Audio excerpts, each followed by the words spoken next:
Hello everyone, today we are going to discuss on what is an array and how to use it in PHP programming. First of all, in simple terms, an array is a collection of data. A set of data contains two parts, which are key or index and value, and must be in pair. You can get a corresponding value by key or index. This image is a data structure representing the array. You can see that an array consists of two parts. The upper part is index and the lower part is value. Each value is identified by the sequence of numeric index. If you do not have basic knowledge in array data structure, you may not understand these real explanations. For example, there are many players in a football team, let's say. Normally, each player clause have a number, and the number are not repeated. Then the questions come. You may know the team are from which country and the name of several players, let's say, but you may not know the other player, who they are, but you may know the number of his clause, because number is easier to remember than the player's name. In these situations, the array plays a very important role to identify each player. I'll give you another example. Let's say in a hospital, the doctor cannot remember or recognize every patient, because the patients who is in the hospital may be different every day. But the only constant is the hospital bed number, which is fixed. The doctor can easily look for the patients and relate the information by looking for the hospital bed number. Let's say I change the original array structure to a value and turn it into a patient's icon. I use the default index for the data. Then I store basics patient's information like their name. Next, we then start coding array. First of all, we need to create a variable with name of hospital equal to. We can use array functions array, and then we put a bracket. Then I store the value, which is patient name, in this array functions. After storing all the value, we need to check the output. We can use the print underscore r functions to output the result. In bracket, we put the variable. We not necessary to specify the index for each value, because the index will be assigned automatically. The output of the above program will display a row of array. Each value of the array have a numerical index, which used to represent each data. And this array have only 6 data or 6 value. You can still check the output easily. But there will be a problem when you have a lot of data in the array. Every index and data print out all together will be very confusing and make you very difficult to identify. So we can use HTML, which is called PRE, to display the output in next slide. Now you can see the output has been turning from row to next line, and easily to check and improve the visualization of the data as well.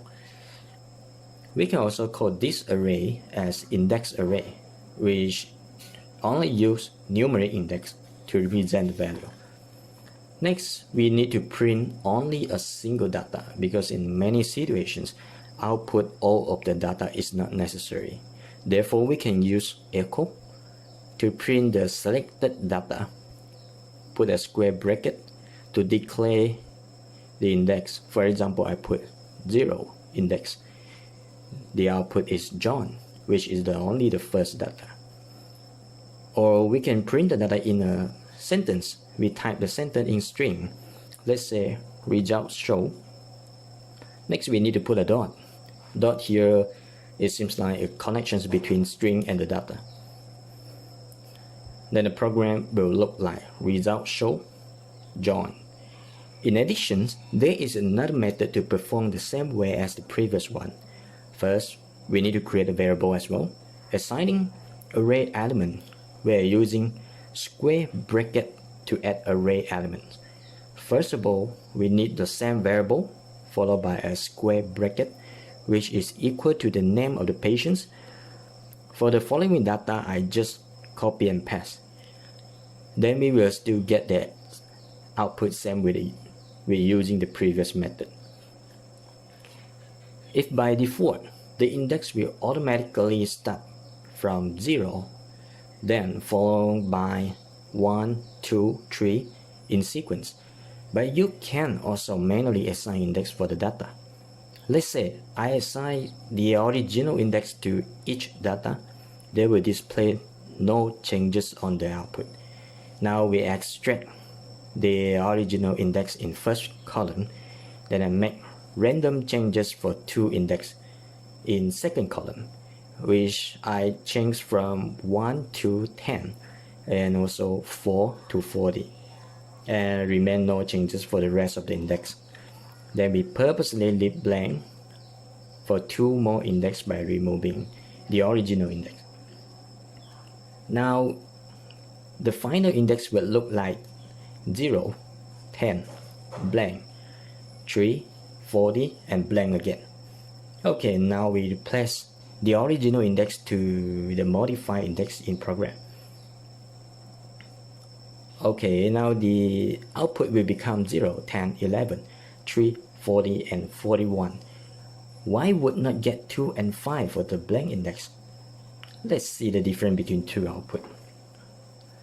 For the first output, excluding of the first index, which is 0, the following index will be added in cumulative way with additional 1 for each index.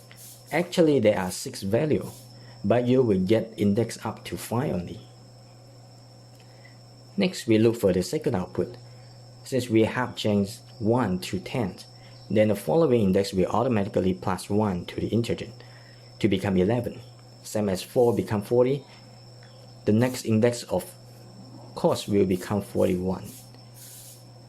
But in many cases, if you need to organize many data, it is difficult for you to remember every index of the data, and maybe already go through a long period of time that you cannot remember it anymore. You can use your own custom string instead of numeric index to label the data. Let's say in other hospital, it may use other number or string or code to label their own hospital bed. For example, let's say 23 and 24, A, B, and C, D, W1 and W2. Now modify it from previous program, where assign 23 as index for value which is John, 24 for Michael, AB for Mary, CD for Jack, W1 for Aaron, W2 for Steve.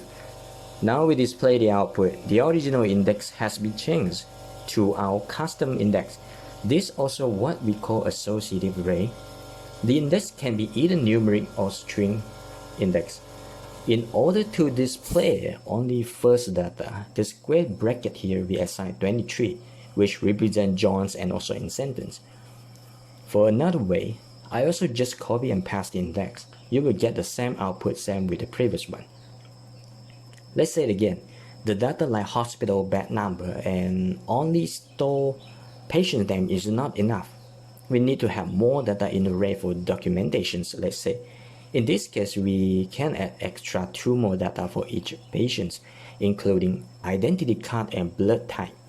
For example, for first patient's identity card, I put 00001 and blood type is 8. Then third patient's identity card is 00002 and blood type is 0 and not 0, it's O.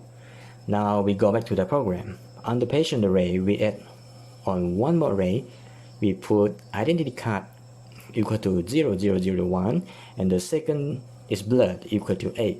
For saving space, I just delete field data.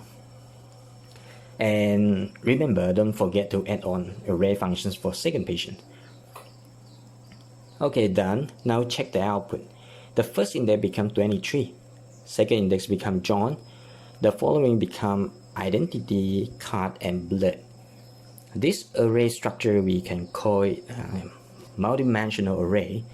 In output, we need to define 23 in first square bracket, and second bracket is John, and the last bracket is blood. Also, we try to print out in sentence. Now you can see both output we would get the same data, which is A. In another way, we also need to use array functions for the first data. Equal to array functions again.